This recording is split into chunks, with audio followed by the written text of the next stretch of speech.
अब बात करते हैं पॉजिटिव और नॉर्मेटिव इकोनॉमिक्स के बारे में। It was mentioned earlier that in principle there are more than one ways of solving the central problems of an economy. These different mechanisms in general are likely to give rise to different solutions to those problems, thereby resulting in different allocation of resources and also different distribution of the final mix of goods and services produced in the economy. क्या बोला गया कि भाई देखिए, एक economy में जो भी परेशानियां हैं, उन परेशानियों को सॉल्व करने के अलग अलग तरीके हैं। अभी अलग अलग तरीके हैं अगर एक परेशानी को सॉल्व करने के, तो उन अलग अलग तरीके में आप रिसोर्सेज को अलग अलग प्रकार से अलग अलग गुड्स एंड सर्विसेज के लिए एलोकेट करोगे।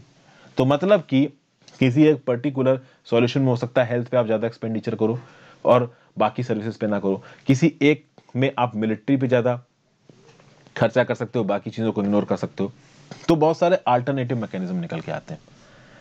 Therefore, it is important to understand which of these alternative mechanism is more desirable for the economy. तो जब बहुत सारे अल्टरनेटिव्स आपके सामने निकल के आ रहे हैं, किसी एक प्रॉब्लम के बहुत सारे सॉल्यूशंस दिख रहे हैं, तो आपके लिए आइडेंटिफाई करना बहुत जरूरी हो जाता है कि आप बेस्ट सॉल्यूशन को ढूंढो, आप वो बेस्ट सेट ऑफ कॉम्बिनेशन ढूंढो जहां पे रिसोर्सेज को गुड्स एंड सर्विसेज के लिए एलोकेट कर सकते हो। In economics, we try to analyze different mechanisms and figure out the outcomes which are likely to result under each of these economics. Economics में हम यही करते हैं कि अलग अलग सेट ऑफ सिनारियो में, अलग अलग सेट ऑफ एलोकेशन में फाइनली में हमारा आउटपुट क्या निकलेगा, हम इस चीज को एज्यूम करने की कोशिश करते हैं। फाइनली हमारा मैकेनिज्म का आउटपुट क्या निकलेगा, हम इस चीज को कहीं ना कहीं विजुअलाइज करने की कोशिश करते हैं। We also try to evaluate the mechanism by studying how desirable the outcomes resulting from them are. कोई भी मैकेनिज्म अगर फाइनली बाहर निकल के आ रहा है तो उसका जो आउटकम निकल के आ रहा है वो क्या है। ठीक है भाई, तो यहां पे एक डिस्टिंक्शन किया गया है पॉजिटिव इकोनॉमिक एनालिसिस में और नॉर्मेटिव इकोनॉमिक एनालिसिस में। क्या बताया जा रहा है, depending on whether we are trying to figure out how a particular mechanism functions और we are trying to evaluate it. In positive economic analysis we study how the different mechanisms function, and in normative economics we try to understand whether these mechanisms are desirable or not. मतलब कि किसी एक particular set of solution आप लेके आए, उस particular set of solution में आपने रिसोर्सेज को एक पर्टिकुलर तरीके से एलोकेट किया। जब आपने रिसोर्सेज को एलोकेट कर दिया, ठीक है, उसके बाद वो एलोकेशन कैसे काम कर रहा है, जब आप इस चीज को स्टडी करते हो तो वो होती है पॉजिटिव इकोनॉमिक एनालिसिस।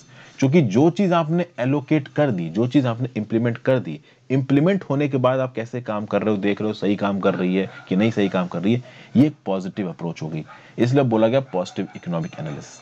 लेकिन जब एक पर्टिकुलर अप्रोच को आपने इंप्लीमेंट कर दिया और इंप्लीमेंट करने के बाद आप ये देख रहे हो कि हमारा इंप्लीमेंटेशन सही था कि नहीं सही था, जो फाइनल रिजल्ट्स निकल के आ रहे हैं वो सही है कि नहीं है, कहीं गलत तो नहीं है, तो यहां पे आप एक निगेटिव अप्रोच पकड़ रहे हो। ठीक है भाई, इस अप्रोच को आप बोलते हो नॉर्मेटिव इकोनॉमिक्स। तो जो भी सेट ऑफ मैकेनिज्म को आपने इंप्लीमेंट कर दिया, इंप्लीमेंट करने के बाद आप देख रहे हो कि वो काम कैसे कर रहा है और एक पॉजिटिव सेंस में उसको ढूंढने की कोशिश कर रहे हो कि भाई कितने उसके पॉजिटिव पैरामीटर्स निकल रहे हैं, तो पॉजिटिव इकोनॉमिक एनालिसिस हो गई। लेकिन जब आप उसकी कमियां ढूंढ रहे हो, खामियां ढूंढ रहे हो, देख रहे हो कि वो कैसे काम नहीं कर रहे हो, तो वो नॉर्मेटिव इकोनॉमिक एनालिसिस हो गई।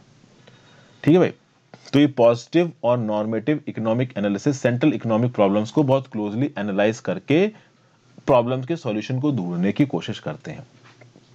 और देखिए, पॉजिटिव और नॉर्मेटिव इकोनॉमिक्स को आपको एक दूसरे के साथ रिलेट करके पढ़ना होगा। ना आप पॉजिटिव इकोनॉमिक्स को साइलोज में रख सकते हो, ना ही आप नॉर्मेटिव इकोनॉमिक्स को साइलोज में रख सकते हो। और फाइनली आते हैं भाई माइक्रो इकोनॉमिक्स पे और मैक्रो इकोनॉमिक्स पे। देखिए, माइक्रो और मैक्रो को आपको बताने की यहाँ पे जरूरत नहीं है, सिंपल आप पढ़ लो, मैं पहले भी कई बार बता चुका हूँ।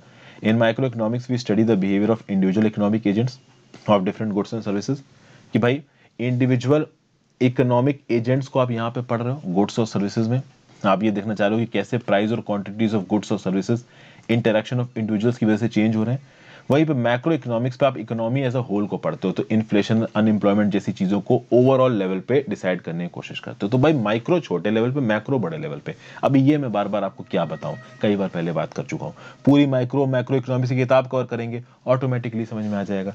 इस किताब का पर्टिकुलर टारगेट है माइक्रो इकोनॉमिक्स के बेसिक आइडिया को समझना और इंडिविजुअल कंज्यूमर्स के बिहेवियर को, प्रोड्यूसर्स के बिहेवियर को, जो कि एक सिंगल कमोडिटी में डील करते हैं, उनको समझना। क्योंकि जब मल्टी कमोडिटी के सारे कंज्यूमर्स को एक प्लेटफॉर्म पे घुसेड़ दोगे तो मैक्रो इकोनॉमिक्स हो जाएगी। समझ गया बात को। इसके बाद जो चैप्टर आने वाला है, in chapter 2 we shall study the consumers behaviour. एक कंज्यूमर एक इकोनॉमी में किस प्रकार से काम करता है ये देखेंगे। चैप्टर 3 में देखेंगे basic ideas of production on cost. Chapter 4 में देखेंगे प्रोड्यूसर का बिहेवियर। चैप्टर 5 में देखेंगे how price and quantities determine in a perfectly competitive market. Chapter 6 में देखेंगे अदर फॉर्म्स ऑफ मार्केट। तो consumption, scarcity, market, mix economy, macro economics, production possibilities, market and economy, positive analysis, macro economics, exchange, opportunity cost, centrally planned economy, normative analysis. एक एक term का मतलब मैंने बहुत proper तरीके से यहाँ पे समझाया है। आई एम पर्टिकुलरली श्योर कि मैंने कोई भी चीज़ को यहाँ पे स्किप नहीं किया। अगर आपको लगा है कि कोई चीज़ स्किप हुआ है तो नीचे कमेंट बॉक्स में कमेंट करके मुझे बताओ। Thank you for watching. बहुत जल्दी मैं आपके साथ सेकेंड चैप्टर की वीडियोज़ में मिलूंगा। Good bye.